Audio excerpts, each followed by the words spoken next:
د جان ګاټه د ولي د او پورې ټیپک زنه د کلي دروازې د بې زنځیره شوې که نه شوې نه په پښتنه او په پسیدوله مینه سلام تش کوم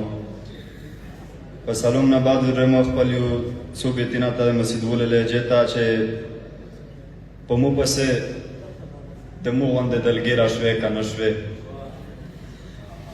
په مو پسې د مو غوندې دلګي را شوې که نه شوې د ژوند په هر ګرځنې کښې تغیره شوې که نه شوې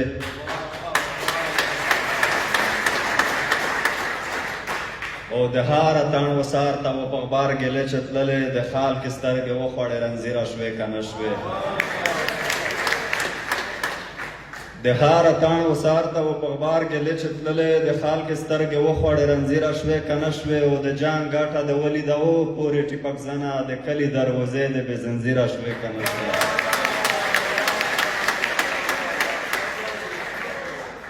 د جان ګاټه د ولي د او پورې ټیپک زنه د کلي دروازې د بې زنځیره شوې که نه شوې دوه مخی وې تو دوې ژبې په خوله کښې ګرځولې د تو د خولې خبرې بې تاثیره شوې که نه شوې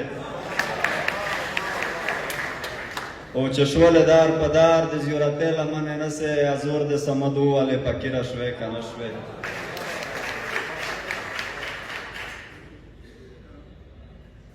د زمانې توجه غواړم د زمانې طبیب راشه څه مرهم خو راوړه له ډېره درده غوڅوم د پرهرونو ژبې او زه یې د کومې ناروا روا ثبوت ورکړمه وې د بلتون په غشو پرې د ارمانونو ژبې او ما داسې حال ولید له داسې حادثو را تېر شوم د غلامۍ تار کې ځوړند وې د وختونو ژبې ما داسې حال ولید له داسې حادثو را تېر شوم د غلامۍ تار کې ځوړند وې د وختونو ژبې او سمه ده ډېر پټ پټ رازونه به ښکاره شي دلته که شوې ګویا د دغو خړو دیوالونو ژبې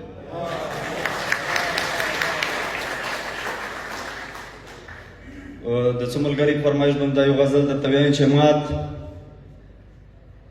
مات زنځیرونه په ژړا بندې تنبې غږېږي زه خو هېڅ نه وایم د دغې ښار کوڅې غږېږي مات زنځیرونه په ژړا بندې تنبې غږېږي زه خو هېڅ نه وایم د دغې ښار کوڅې غږېږي دې هدیره کې خو یو څو سړي ژوندي ښکارېږي دې ښار کې اوس هم له بدلې او بجې غږېږي زمونږ پوښتنو ته غوښتنو ته څوک غوږ نه کوي ملا شیطان یادوي شیخ مو په کعبې غږېږي زمونږ پوښتنو ته غوښتنو ته څوک غوږ نه کوي ملا شیطان یادوي شیخ مو په کعبې غږېږي او چا چې زمونږ ګستاخي وکړله همهغه سړی په منبر ناستې کوي مونږ ته مسلې غږېږي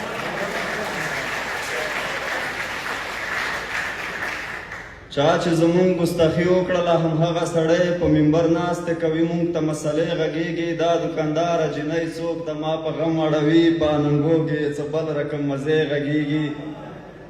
او سمد هېواده خدای به دا بدرنګې شپې تېرې کړي که بې وسۍ پورې مو خیر نن زمانې غږېږي